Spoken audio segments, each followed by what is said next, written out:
조금 전 민주당 이재명 전 대표가 대선 출마를 선언하는 내용의 영상을 공개했습니다.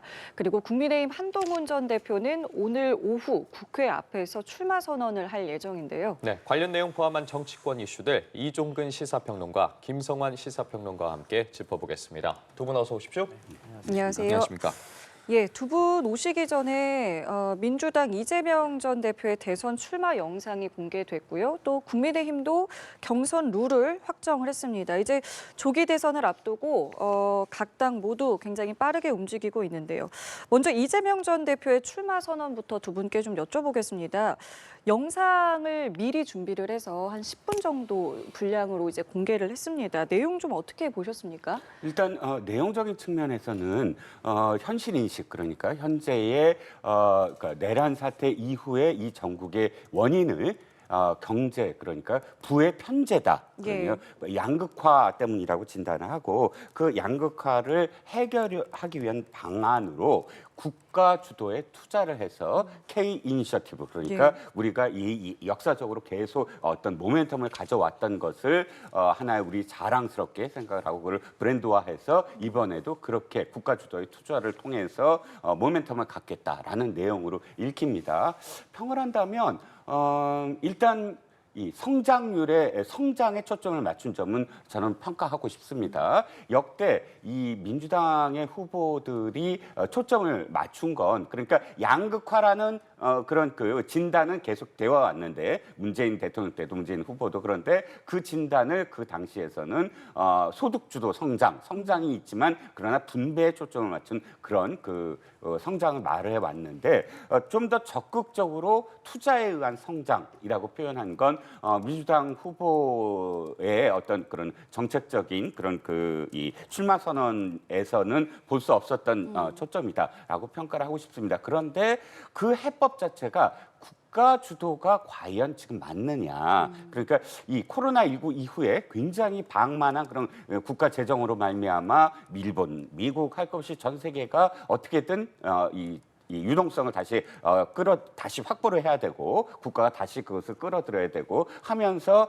트럼프도 지금 하려고 하는 것이 국가 주도로 무엇인가 투자를 하려는 것이 아니라 민간 영역에서의 투자를 어떻게 활성화할 것인가. 그래서 제조업을 다시 리쇼어링, 미국으로 다시 끌어들여야 돼서 법인세도 감해주고 또 규제도 더욱더 완화해주고 하면서 민간 투자를 이끌어내려는 것이 지금 전 세계적 트렌드라고 생각을 하거든요.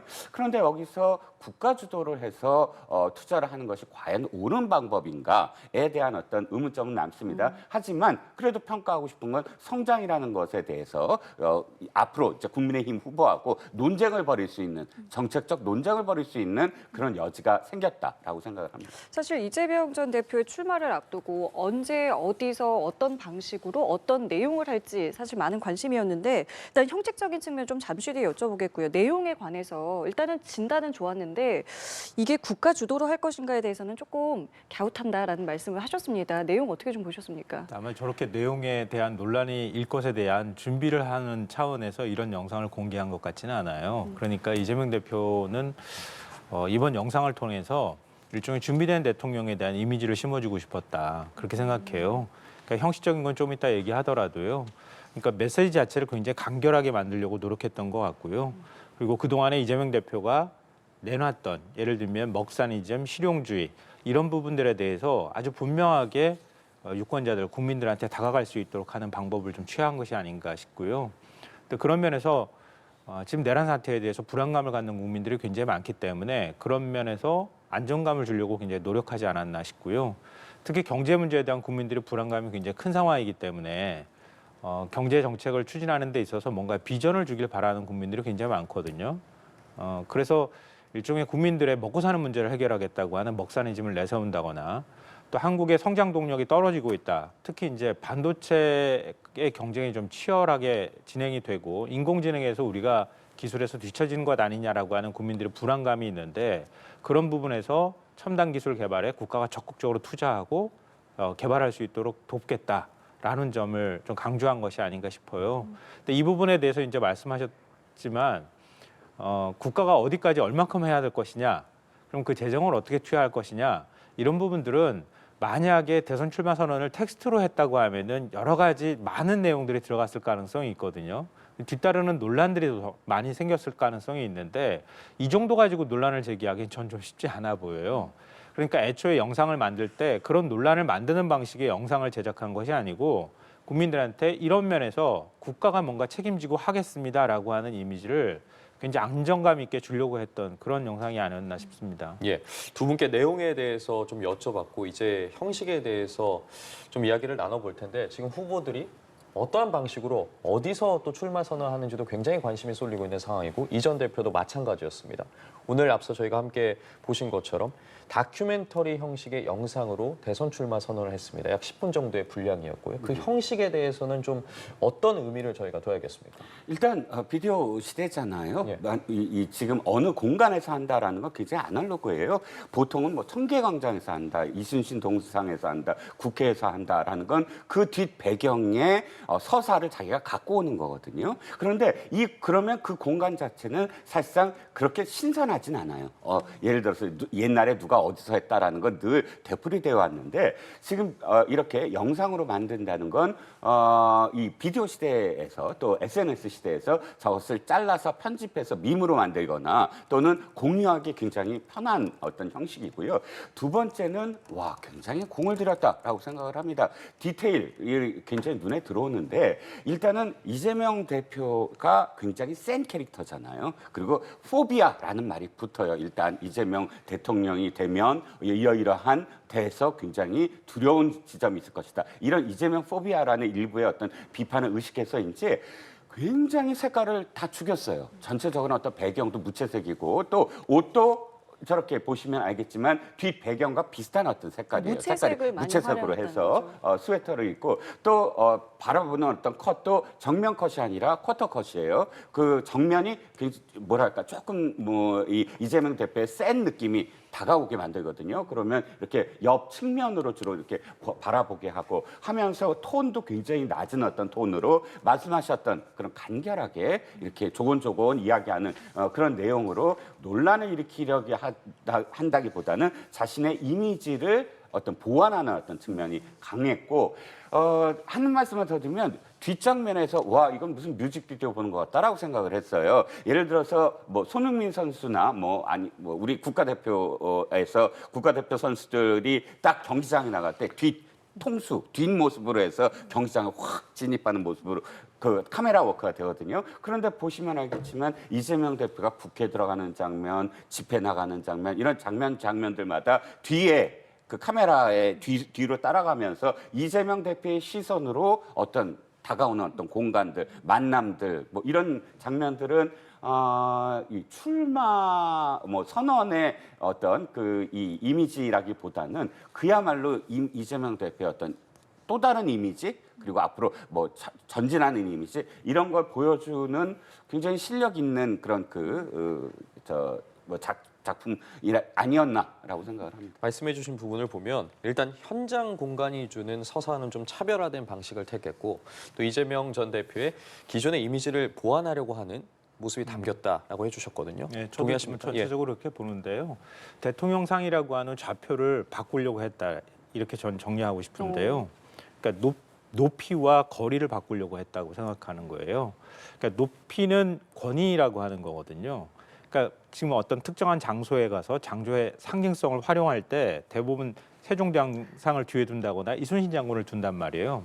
그러니까 그런 위인들을 통해 가지고 그 위인하고 자기 이미지를 일치시키는 작업을 하는데 다만 이제 거기서 문제되는 것은 그러니까 일종의 대선 후보라고 하면 대선 후보가 가질 수 있는 일종의 국민들을 통치한다고 하는 개념에 있어서의 높이가 생기는 거예요. 그러니까 일종의 권위적 이미지가 또 만들어질 가능성이 있거든요. 근데 이재명 대표는 지금 앞서도 평가해 주셨던 것처럼 그거를 아래로 끌어내렸어요. 그러니까 탈권위적인 모습을 보여줬다고 하는 거예요. 굉장히 높이가 낮아 보이는 느낌을 받도록 그렇게 영상을 구성한 것으로 보이고요. 그러니까 두 번째로는 유튜브로 공개한 것하고도 관련이 있는데 유튜브는 요즘에 이제 개인이 미디어를 소화하는 매체잖아요. 그러니까 멀리 떨어져서 보는 게 아니라 바로 내 앞에서 얘기하는 듯한 태도를 취하고 있다는 거예요. 그러니까 보는 사람들로 하여금 굉장히 가까운 거리감을 느끼게 하고 친숙함을 느끼게 할 수 있는 이런 방식들을 썼다고 하는 거죠. 그러니까 보는 사람 입장에서 굉장히 편안하게 대선 출마 선언을 볼 수 있게 그렇게 만들었다고 하는 측면에서는 형식적인 측면에서 굉장히 영리한 접근을 했다 이렇게 생각합니다. 예. 자, 그렇다면 이제 민주당의 다른 주자들의 출마는 어떻게 될 것이냐. 이미 뭐 출마를 선언한 인물들도 있지만 고민이 좀 길어지는 느낌의 인물들도 있습니다. 뭐 김경수 전 지사도 약간 그렇고요. 글쎄요, 뭐 어떻게 할 것 같으세요? 이게 지금 이재명 대세론에 쏠리다 보니까 불출마를 좀 선언하는 인물들이 많은 거 아니냐 이런 분석들도 좀 나오고 있던데요. 일단 첫 번째는 굉장히 안타깝게 민주당에 이렇게 그러니까 뭐랄까요? 역동성이 떨어지는 정당이 됐느냐라는 게 안타까워요. 전통적인 민주당은 뭐 대세론이 됐든 뭐 어떤 주자가 나오건 간에 자기가 어떤 정치를 하겠다고 뛰어드는 그런 활력 있는 정당이었거든요. 저는 김시성이 굉장히 많은 저 비명계 그 주자들 속에서 딱 뚜렷하게 예를 들어서 그럼 김경수라는 정치인이 뭘 하겠다라는 이렇게 이미지 매칭이 잘 안 돼요. 김부겸 그러면 김부겸은 어떤 세상을 원하는가? 예를 들어 또는 김동연 그러면 김동연은 무엇 때문에 나왔는가? 어떤 비전이 있는가? 그러니까 저는 민주당에서 가장 기억에 남는 정치인은 노무현 대통령이거든요. 뭐 노무현 대통령이 정말로 아무것도 아닐 때 그냥 일개 그 초선 의원일 때 기자들 딱 붙잡고 4시간을 얘기했어요. 뭘 얘기했나? 지역 분권이 돼야 됩니다. 그게 그 사람의 앞으로의 비전이었고 그래서 대통령이 돼서 그걸 실현을 하는 서사가 있었거든요. 그러면 지금 그만둔다는 이유가 아이고 대세가 있기 때문에 이재명 대표가 있기 때문에 뭐 이렇게 얘기하면 사실은 앞으로도 잠재적 후보가 될 자격이 전 없다고 생각을 하거든요. 대선건 아니건 간에 내 꿈이 뭐고 내 비전이 뭐고 내가 세상을 대통령이 되면 어떻게 바꾸겠다를 끊임없이 이야기해야 되는 좋은 공간을 대세론이 있어서 나는 가면 무조건 떨어질 것 같으니까 안 나간다. 이렇게 허약한 만약에 주자들이라면 앞으로도 좀 차차기가 없을 것 같아요. 그래서 이렇게 좀 미약한 어떤 후보들 경쟁이 좀 안타깝고 두 번째는 김경수 전 지사는 사실 나오려고 할 겁니다. 왜냐하면 이 정당은 언제나 호남을 기반으로 한 플러스 영남 PK의 어떤 그 연대가 지금까지 서사를 만들어 왔거든요. 노무현 대통령이나 혹은 문재인 대통령이나 그런데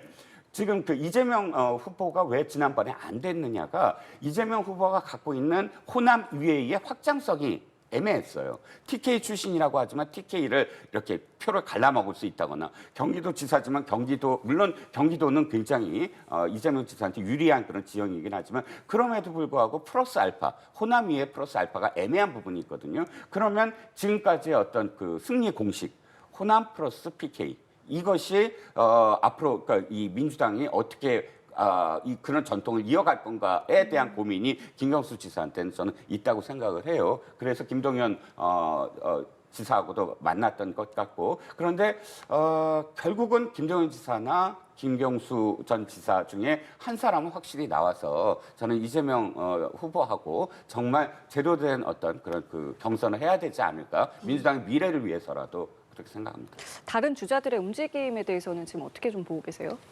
대선 주자가 몇 명이 돼야 경선이 치열하다고 우리가 평가할 수 있을까요? 국민의힘처럼 한 15명쯤 돼야 굉장히 치열한 경선이라고 얘기할 수 있을까요? 좀 그 숫자만 가지고 얘기할 수는 없을 것 같고요. 이재명 대표가 독보적으로 지금 지지를 받고 있는 거는 근본적으로 당원들의 지지잖아요. 그러니까 당원들이 이재명 대표를 적극적으로 지금 지지하는 거거든요. 그리고 당원들이 이재명 대표를 지지하는 이유는 어찌 보면 윤석열 정권으로부터 끊임없이 피해를 받아왔다고 하는 이미지가 같이 겹치는 측면이 있어요. 그리고 함께 그 생사고락을 같이 하면서 싸워왔다라고 하는 이미지를 동시에 같이 가져갔다는 거죠. 그러니까 반대로 얘기하면 이재명 대표가 가지고 있는 나름의 어떤 개인적 캐릭터라든가 서사, 능력 이런 것도 있지만 결국은 이거는 국민의힘이나 윤석열 전 대통령이 만들어준 이미지기도 한 거예요. 그러니까 그 이미지를 대체할 만한 대체제를 찾기가 어려운 거죠. 당원들 입장에서 봤을 때에도. 또 민주당을 지지하는 지지층이 봤을 때에도 그 이상의 강력한 서사를 발견하기가 굉장히 어려운 상황이다라고 보이고요. 다른 후보들이 만약에 이재명 대표와 그걸 함께하는 과정에서 뭔가의 이제 돋보이는 모습들을 보여왔다고 하면 그래도 경쟁이라고 얘기할 수도 있을 텐데 그럴 만하기에는 후보들이 몇 면이 좀 약한 측면이 있는 거죠. 김동연 지사도 그런 면에서 조금 이재명 대표하고 함께했다고 하는 이미지는 없는 거고요. 지난 대선 때 대선 그 국면에서 마지막에 단일화한 정도 후보라고 하는 인식이 굉장히 강하고요. 당 소속감이나 또 당원들의 소속감도 조금 받기가 어려운 상황이고요. 김경수 전 지사는 사법 리스크나 사법 문제 때문에 결국 나중에 윤석열 대통령이 복권함으로써 지금 정치가 가능해진 상황이잖아요. 또 한동안 국내에 또 머물지도 않았었고요. 그런 면도 있고요. 그리고 김두관 전 의원 같은 경우에는 이재명 대표하고 사실은 원래부터 각이 지금 서 있는 상황이잖아요. 그런 면에서는 경쟁자라고 하는 이미지는 가지고 있지만 민주당과 생사고락을 같이 했다고 하는 이미지는 또 없는 상황이라는 거죠. 그러니까 당원들이 볼 때 다른 후보들하고 경쟁을 붙여가지고 적극적으로 선택할 만한 의지가 별로 안 생기는 상황이기 때문에 결과적으로 이재명 전 대표의 지지율이 독보적으로 나오는 상황이다 이렇게 보이고요. 그러니까 뭐 엄청나게 치열한 경선이 어느 정도까지 벌어질지는 잘 모르겠지만 그래도 의미 있는 승부를 하려고 하는 시도들을 끊임없이 한다면은 이재명 대표보다도 오히려 그 경쟁하는 상대가 더 돋보이는 현상도 나타날 수 있다. 왜냐하면 이재명 대표를 대선 후보로 선출하면 그 다음 순위가 또 있는 거 아니겠습니까? 그런 면에서는 유의미한 싸움이 될 수 있도록 다른 후보들도 열심히 노력해야 될 필요가 있다고 보입니다. 예, 알겠습니다. 이렇게 후보들이 각각 어떤 행보를 보일지도 관심인데 그렇게 되면 이제 경선 룰에도 눈길이 좀 쏠립니다. 민주당 같은 경우에 어쨌든 오늘까지 경선 룰을 마련하겠다고 했고 주말까지는 좀 확정을 한다는 입장입니다. 관련해서 비명계에서 앞서 저희도 계속해서 다루고 있는 부분인데 그 요구가 오픈 프라이머리입니다. 이 부분에 대해서 어제 대선 특별당규준비위원회에서 당원 주권 강화 방안이 가장 큰 문제다라고 입장을 밝혔단 말이에요. 그럼 이 부분에 대해서 사실상 힘들다, 받아들이기 어렵다라고 저희가 해석을 해봐야겠습니까? 국민들도 오픈 프라이머리가 안 될 거라고 다 생각할 거예요. 왜냐하면 오픈 프라이머리가 중요한 건 사람이 있어서 그다음에 오픈 프라이머리로 가야죠. 그게 순서잖아요. 어떤 사람들이 나오는데 그 사람들이 제대로 그 지금 너무나 이 당원 중심으로만 되고 있는 이재명 후보가 너무나 될 것 같으니까 이 사람들도 함께 경쟁을 할 수 있게 오픈 프라이머리를 하자. 이렇게 논리가 돼야 되는데 사람은 얘기가 없는데 오픈 프라이머리 형식만 얘기하잖아요. 예를 들자면 조국혁신당이 오픈 프라이머리를 지금 주장하고 있어요. 예. 근데 그러면 조국혁신당이 해야 될 건 오픈 프라이머리를 하자가 아니라 우리 당에는 이런 후보가 있다라는 얘기부터 해야 돼요. 그래서 그런데 경쟁을 하다 보니까 이 경쟁을 오픈 프라이머리를 하는 게 좋겠다. 이게 돼야 되거든요. 그럼 국민들 입장에서 민주당을 바라봤을 때 좋아. 이재명 대표 말고 누가 있으니까 오픈 프라이머리를 하자는 거야. 라가 다가오지 않으니까 오픈 프라이머리라는 그 형식이 다가오지 않는 것 같아요. 근데 이제 당원 주권 이 말씀을 하셔서 다시 거기에 한 가지만 덧붙인다면 물론 맞아요. 민주당이 언제나 당원이 많이 중심이 되는 정당인 건 맞는데 이를테면 민주당은 그 온라인 당원들을 막 주도할 때마다 어떤 특정인이 을 위해서 그 특정인의 지지자들이 들어가서 어떤 당원이 돼서 주도하는 그런 형식이 계속 이어져 왔어요. 이 온라인 당원이 그렇게 많지 않았어요. 근데 급격하게 늘어났거든요. 그때마다 이유가 있었어요. 특정 정치인이 우리 지지자들이 우리 들어가서 당을 바꿔보자. 근데 당을 진짜 개혁하는 것이 아니라 그 특정 자신들이 숭배하거나 찬양하거나 무조건 그렇게 지지하는 그 특정인들을 위해서 들어가서 바꿔보자. 이런 어떤 형식이었다고 저는 생각을 하거든요. 그러면 당원 주권주의가 진짜로 제대로 되려고 한다면 우리가 특정 어떤 팬덤 이렇게 지칭하는 것이 아니라 이 당을 어떤 식으로 바꾸냐. 그러니까 그 특정 자신들이 지지하는 정치인을 위한 어떤 당원 당규 개정이 아니라 그야말로 지속 가능한 누가 후보되고 누가 당대표가 되고 누가 당직자가 되더라도 이것이 계속 진짜 100년 정당으로 갈 수 있는 당원 당규를 만들 수 있는 그런 당원들이냐에 대해서는 저는 아직도 조금 회의적이다. 특정 정치인을 위해서 떴다방처럼 우르르 몰려갔다가 우르르 다른 빠져나갔다 하는 식의 당원이라면 그야말로 진정한 의미의 당원 주권이 아니지 않을까라는 우려가 좀 있다는 거죠. 짚어주신 부분 의견 듣겠습니다. 민주당 일반 당원이 500만 명이고요. 권리당원만 250만 명인 당입니다. 그러니까 그동안에 당원 숫자가 굉장히 많이 늘었어요. 근데 계속 민주당 내부에서도 논란이 됐던 게 지금 당원 중심주의, 당원 주권주의 이런 얘기들이란 말이에요. 국회의원들 중에서 일부는 그 당원들한테 어떻게 투표를 다 맡기냐 뭐 이런 얘기들을 하는데요. 저는 거기에 동의하기 좀 어려워요. 정당이라는 게 그런 당원들의 결사체인 거예요. 그러니까 정당에 우리가 대한민국의 주권은 국민한테 있는 거고 국민 주권주의를 얘기하는 것처럼 당원 주권주의를 얘기를 할 수밖에 없는 거예요. 기본적인 그런 문제들이 있는 건데 그동안에 그게 안 지켜졌던 거죠. 그러니까 일단 배지 달고 난 다음에 국회의원이 되면 당원들하고 소통을 하려고 하지 않아요. 당원들이 무슨 얘기를 하고 있는지 들으려고 하지 않는 거죠. 그러니까 정치는 우리의 몫이다. 당원은 우리가 필요할 때 동원되는 대상으로 자꾸 인식했다는 거예요. 그게 잘못된 거죠. 그러니까 당원을 중심으로 해서 당원들의 결정에 따르는 것 자체가 저는 문제가 있다고 보는 게 아니고요. 당원들하고 얼마나 소통하느냐. 이 정도 500만, 250만 명 정도 되는 당원들이면 어떻게 한 목소리가 나오겠어요. 굉장히 다양한 목소리들이 있단 말이에요.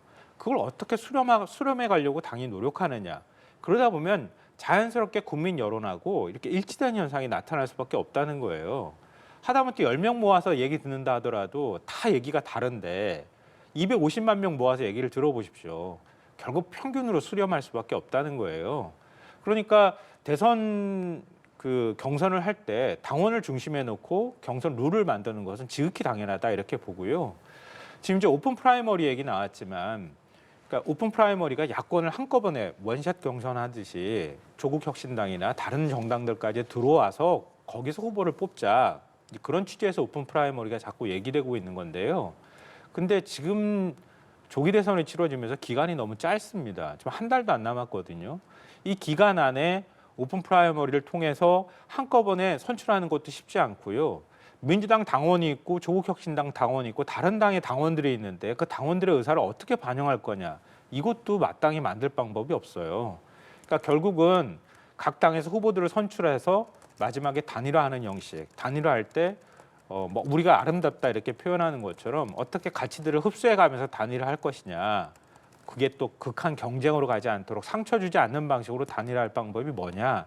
이런 것들을 찾는 게 가장 지금 현실적인 방법이 아닐까 생각합니다. 알겠습니다. 자, 그리고 국민의힘도 경선 룰이 확정이 됐습니다. 아까 말씀하신 것처럼 뭐 지금 15명이냐 20명이냐 이렇게 많은 이제 출마 예상 후보들이 있는데 먼저 1차에서 4명을 선출합니다. 그리고 여기서 한 명의 그러니까 과반이 넘는 사람이 없으면 2차로 넘어가는데요. 양자 경선, 그러니까 2명이서 경선을 하게 됩니다. 방식은 1차에서는 이제 그러니까 민심 100%를 반영하겠다. 국민 여론조사 100%고요. 2차에서는 당원 50, 국민 50 이렇게 갑니다. 사실은 여러 가지 이제 관심 포인트가 많았습니다. 일단 뭐 양자 대결을 할 것이냐. 그다음에 이 방식은 어떻게 할 것이냐. 그리고 여기에 따라서 이제 후보들의 유불리는 또 어떻게 될 것이냐. 근데 어쨌든 결정이 좀 났습니다. 그리고 뭐 보도됐던 대로 좀 간 것 같아요. 그렇죠. 예. 한 가지 과정이 더 생겨났죠. 지금까지는 양자 대결이 없었어요. 예. 양자 대결 없었는데 이번에 양자 대결을 넣습니다. 하나의 그런 이 선거가 더 치러진다 이렇게 느낌이 오고요. 그리고 두 번째는 몇 대 몇이냐. 그러니까 컷오프를 어떻게 아까 몇 대 몇 그리고 여론조사를 어떻게 반영하고 예. 당심을 어떻게 반영하고 민심을 어떻게 반영할 거냐 이런 논쟁이 계속 있었습니다. 결국은 여론조사가 굉장히 많이 지금 들어가 있다라고 생각이 들고 또 그만큼 한 번 더 한다는 건 어떤 의미냐 하면 일단 4월 4일에 헌법재판소의 결정 이후에 이 정당이 갖고 있는 여러 가지 어떤 비판적인 대목이 많습니다. 그런데 이런 과정 속에서 어떻게든 이제 흥행이라든지 또는 이슈를 만들어서 국민들에게 주도를 하겠다. 그러니까 국민의힘 입장에서는 민주당이 굉장히 정적인 그런 과정을 거칠 수밖에 없다. 지금 그러니까 후보가 워낙에 지금 대세론이니까 그렇다면 이쪽은 도리어 굉장히 활성화되고 활력 있고 역동적으로 보일 수 있는 방법이 어디일까? 그러니까 그런 고민 속에서 양자 대결을 생각한 것 같아요. 한 번이라도 더 이렇게 이 붐업을 시켜보자 이런 결과이고 사실 이렇게 되면 우려하는 지점은 뭐냐면은 양자가 됐을 때 어떤 구도가 되느냐예요. 구도가 예를 들어서 뭐 찬탄, 반탄 이렇게 돼버리면 상처를 입을 수밖에 없거든요. 그러면 그것이 이제 그 내부에서 얘기하는 대로 뭐 탄핵의 강을 건너야 된다, 못 건너야 된다, 네 책임이다, 내 책임이다 이렇게 부딪히게 될 가능성. 그래서 도리어 양자 대결이 굉장히 큰 어떤 그런 갈등.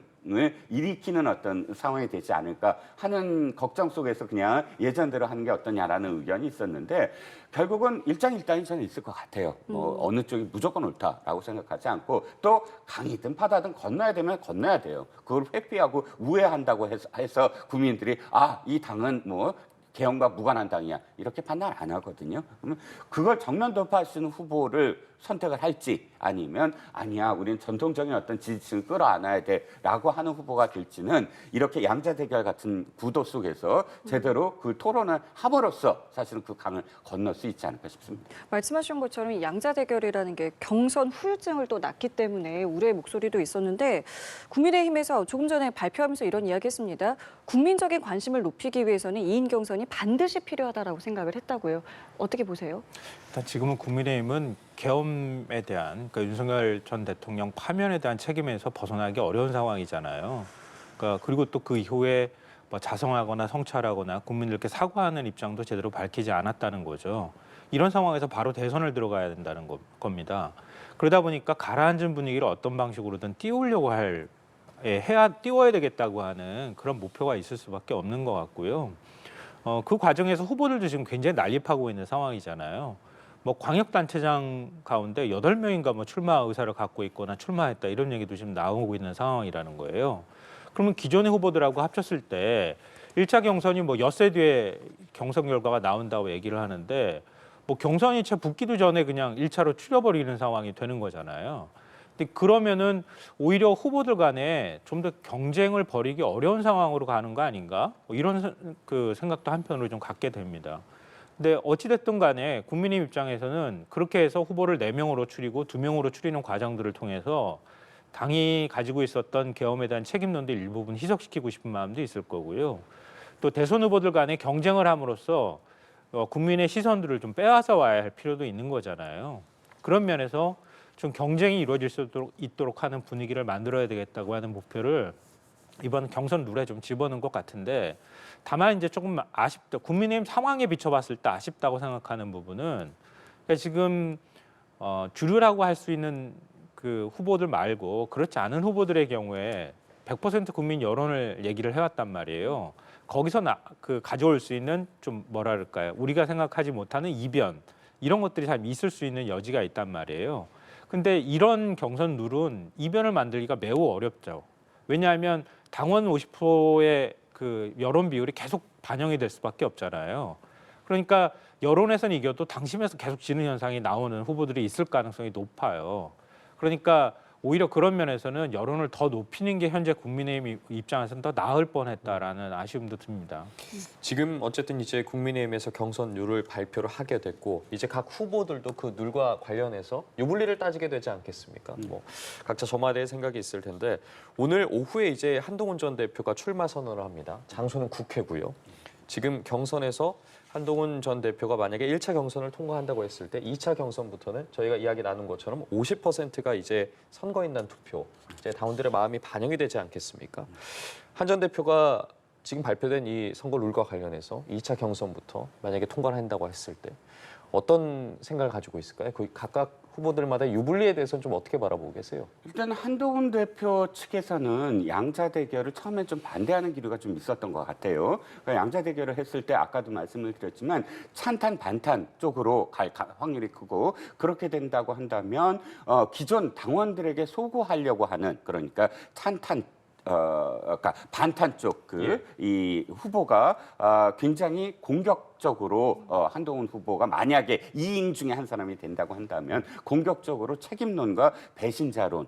그러니까 8년 전부터 이 당의 그 배신자론이 시작이 돼갖고 이 윤석열 정부에서 정점을 이뤘잖아요. 뭐 뻑하면 다 이제 저 배신자다. 뭐 여기서 배신자 그룹만 한 20여 명이 넘는 그런 상황이 되어버렸는데 만약에 그렇게 해서 소모적인 어떤 논쟁으로 가게 된다고 한다면 한동훈 대표가 갖고 있는 한동훈 전 대표 후보가 갖고 있는 어떤 장점들, 정책적인 부분이라든지 또 중간층에 중도층에 소구할 수 있는 그런 그 이미지, 뭐 태도 이런 부분들이 가려지는 게 아니냐라는 의견이 일부 있었던 것 같아요. 하지만 대세는 그렇지 않은 것 같습니다. 뭐냐면 어차피 건너야 될 강이라면 한동훈 후보가 어떤 토론에서라도 토론에 장점이 있다라고 스스로 지금 판단을 하고 그 토론 속에서 중도층이라든지 또 유권자들이 봤을 때 맞아 이건 이렇게 하는 게 옳아라는 그런 어필을 할 수 있는 공간을 들이 확보하는 게 아니냐. 그래서 양자 대결을 거부하지 않겠다.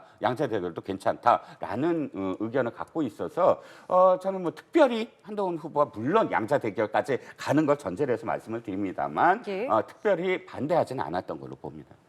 알겠습니다. 한동훈 전 대표가 당심을 좀 얼마나 끌어모을 수 있을지도 관심이 쏠리고 있는데 어떻게 좀 보고 계십니까? 한동훈 전 대표는 목표를 승리로 잡으면 안 될 거라고 생각해요. 아마 본인도 잘 알 거라고 보고요.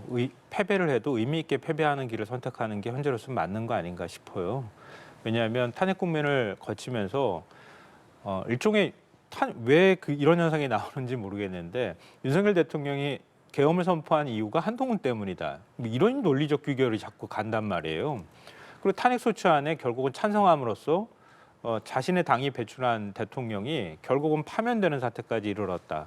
그러고 나니까 계엄을 선포한 사람의 책임이지 왜 계엄 선포한 이후로 위헌적인 계엄 선포자에 대한 탄핵 소추안을 발의한 것에 대한 책임을 왜 또 한동훈 전 대표한테 묻는지 그것도 좀 상식적으로 이해가 안 되는데요. 어찌됐든 국민의힘이 굉장히 극우화 경향을 보이고 있는 상황이기도 하고 그래서 이런 책임론을 제기할 때 한동훈 전 대표가 계속 화살을 맞을 수밖에 없는 상황이다. 그래서 이번보다는 앞으로 정치를 계속 할 뜻을 갖고 있기 때문에 이번에 지더라도 보수 진영 내부에서 이런 합리적 목소리가 있다는 것들을 계속 국민들한테 얘기해주는 역할을 하는 게 오히려 낫겠다. 극우화돼 있던 국민의힘을 다시 끌어서 중도 보수까지 포용할 수 있는 정당화하는 데 역할을 하길 바란다 이런 생각이 들고요. 저는 국민의힘이 오히려 전 역전의 드라마를 쓰는 거는 기대하기 지금 어렵다고 봐요. 그러니까 왜냐하면 명태균 게이트와 관련해서 오세훈 그다음에 홍준표 두 후보가 지금 발목이 좀 잡혀 있는 상황이기도 하고요. 그리고 다른 후보들은 잘 눈에 보이지 않고요. 안철수 후보의 경우에도 역시 마찬가지로 뭔가 국민적 기대감을 모긴 좀 어려운 것 같고요. 한동훈 전 대표는 말씀드렸고요. 그럼 결국 김문수 전 장관 한 명 남게 되는 이런 상황이 되는 거거든요. 당원들의 또 많은 지지를 받고 있기도 하고 거기에서 굳이 역전의 드라마라고 하면 오늘 뭐 중앙일보가 보도했듯이 한덕수 권한대행이 뛰어드는 거 이거 외에는 뭔가 다른 드라마를 쓸 수 있는 방법이 없다는 거죠. 그러니까 트럼프 대통령이 보도에 따르면은 한덕수 권한대행하고 엊그젯밤 통화할 때 대선 출마할 거냐 이렇게 물어봤다는 거 아니에요? 근데 한 권한대행이 거기에 대해서 고민 중이다 이렇게 얘기를 했답니다. 그러니까 정확하게 얘기한 표현으로 보면은 아직 결정한 것은 없다, 고민 중이다 이렇게 얘기를 했다고 하거든요. 아니 트럼프 대통령이 대선 출마할 거냐 이렇게 권한대행한테 물어보는데 아니 무슨 얘기냐? 지금 한미 관계 풀어갈 게 얼마나 많은데 그러니까 그런 문제 잘 얘기하자 이렇게 얘기한 게 아니라 결정한 거 없고 고민 중이라고 얘기한다고 하면 결국 마지막에 기대할 건 그거밖에 없는 거 아닌가? 그러니까 헌법재판관도 대통령 몫을 막 임명하는 거 아닌가? 뭐 이렇게 지금 퍼즐이 맞춰지고 있는 상황이에요. 그런 면에서 국민의힘 의원들 뭐 10여 명이다 이렇게 또 표현하고 있는데 차출론에 지금 적극적으로 차출론을 얘기하고 있다고 하는데요. 그러니까 이런 방식으로 국민의힘 내부에서 뭔가 그림을 그려가는 것 아니냐. 이런 얘기들이 계속 아마 나올 가능성이 있지 않을까 싶습니다. 지금 말씀하신 인물들을 포함해서 지금 뭐 언론 보도에 따르면 15명, 많게는 20명까지 이제 이름들이 거론되고 있잖아요. 이 자체가 이번 이제 국민의힘 경선 나아가서 대선까지에서는 어떤 흐름을 가져갈 거라고 보세요? 1차에서 사실 4명이니까 또 네. 6일 후에는 4명으로 줄어들잖아요. 네. 15명, 20명은 별 의미가 없다고 보고요. 이건 어쩔 수 없어요. 왜냐하면 지방자치단체장 선거가 1년밖에 안 남았거든요. 이제 1년도 안 남았어요, 거의. 그러다 보니까 내년에 지자체장 선거를 다시 나올 분들은 이 공간을 활용할 수밖에 없어요. 선언도 하고 또 선언을 하면 마이크도 주어지고 마이크가 주어지면 자기가 무엇을 했다라고 이야기하고 근데 그게 굉장히 큰 어떤 또 메리트가 되거든요. 내가 내년에 이제 선거에 나올 때 잔상 효과 그 최신 효과 해서 내가 대선 주자도 나온 사람으로 그 자신 어필할 수밖에 없어요. 그러니까 8명이나 지자체장들이 나왔다는 게 저는 그런 의미라고 보고요.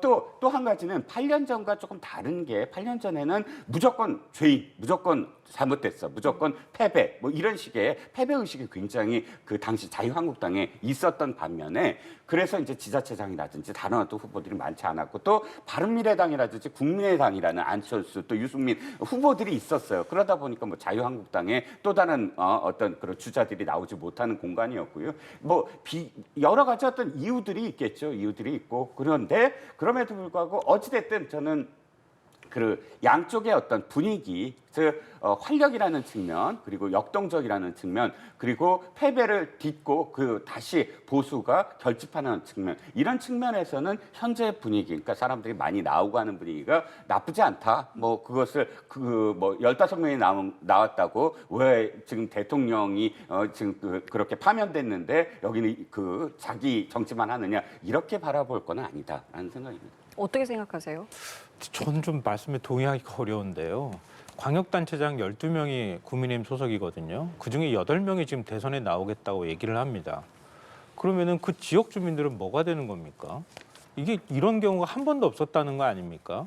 보통 많이 나와봐야 한 2~3명, 4명 이렇게 나오는 건데 어떻게 한 당에 소속되어 있는 단체장 12명 중에 8명이 나옵니까? 더군다나 경북에 지금 산불이 나서 이재민이 얼마나 많이 발생했는데 경북지사가 지금 대선 나오겠다고 그러는 희한한 상황이 벌어지고 있는 거예요.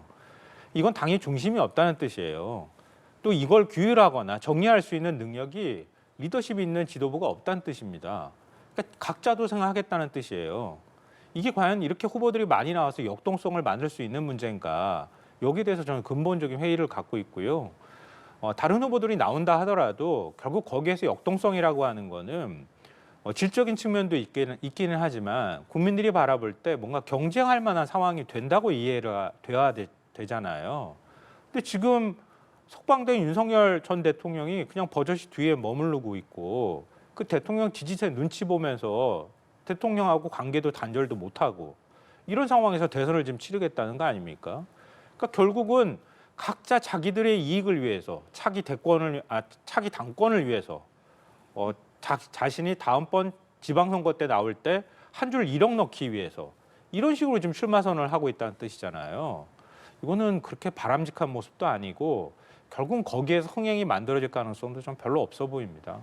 예, 알겠습니다. 오늘 두 분 말씀은 여기까지 듣겠습니다. 지금까지 이종근, 김성환 시사평론가 두 분과 함께했습니다. 말씀 고맙습니다. 감사합니다.